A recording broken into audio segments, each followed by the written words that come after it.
Coming up, History News This Week, Episode 26. Namaste friends. My name is Shil Subramanian Payamal and you are listening to Histology Podcast. Welcome to the 26th episode of History News This Week. Please note that History News This Week will be online every Sunday at 9:30 pm Indian Standard Time, that is 4 pm GMT.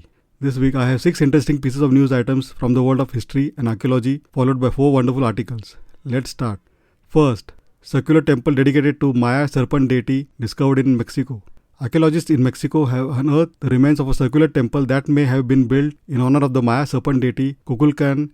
The roughly 1,000-year-old temple was found in El Tigre, an archaeological site in the Yucatan Peninsula, and served as one of the ancient Maya's last settlements before the civilization collapsed.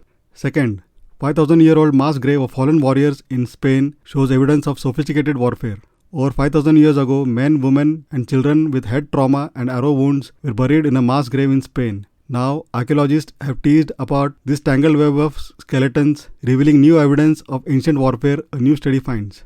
Third, remains of 2,000-year-old sheep-drawn chariot discovered near Terracotta Army in China. Archaeologists have discovered the remains of what appears to be an ancient sheep-drawn chariot near the famous Terracotta Army in northwestern China. Fourth, studies suggest that nature played a role in the origins of the Great Sphinx. The Great Sphinx of Giza is a limestone statue of a reclining sphinx, a mythical creature characterized by the combination of a human head and lion's body. Many mysteries enshroud the Great Sphinx, including its original appearance and the symbolism it was intended to convey. Surprisingly, there has been relatively little focus on the study of what the landscape was like before its creation and how the natural environment may have influenced its design. In a new study by researchers from New York University, scientists have replicated conditions that existed 4,500 years ago to demonstrate how wind moved against rock formations that could have shaped the monument. Fifth, 3,400-year-old pyramid found in Kazakhstan.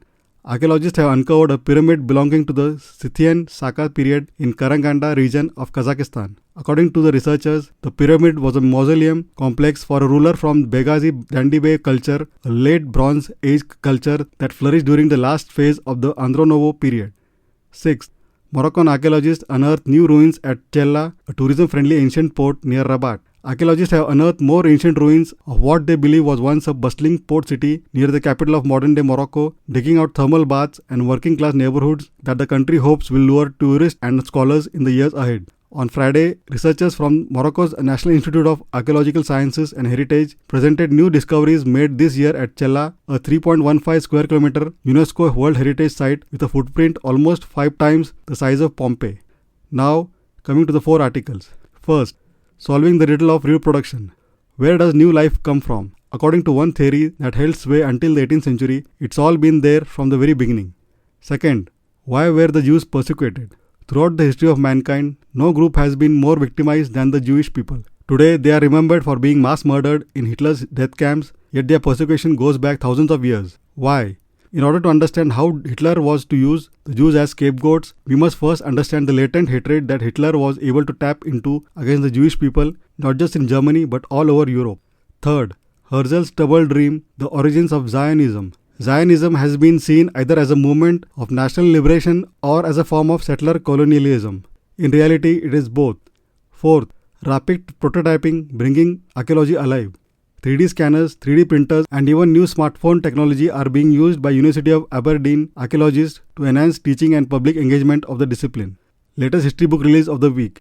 Space Shuttle Stories, first-hand astronaut accounts from all 135 missions, written by Tom Jones, is our pick of the week. Experience all 135 NASA Space Shuttle missions ever flown through the words of the astronauts themselves in this spectacularly illustrated volume. With more than 600 photos from the NASA archives, this guide is perfect for fans of space history and spaceflight. History podcast recommendation of the week. Dressed, the history of fashion, hosted by Cassidy Zachary and April Callahan, is our pick of the week. This podcast discussing the who, what, when, of why we wear has found the one thing we all have in common: wearing clothes. Join this hosting duo as they delve into the many intricacies behind apparel from handmade to industrial.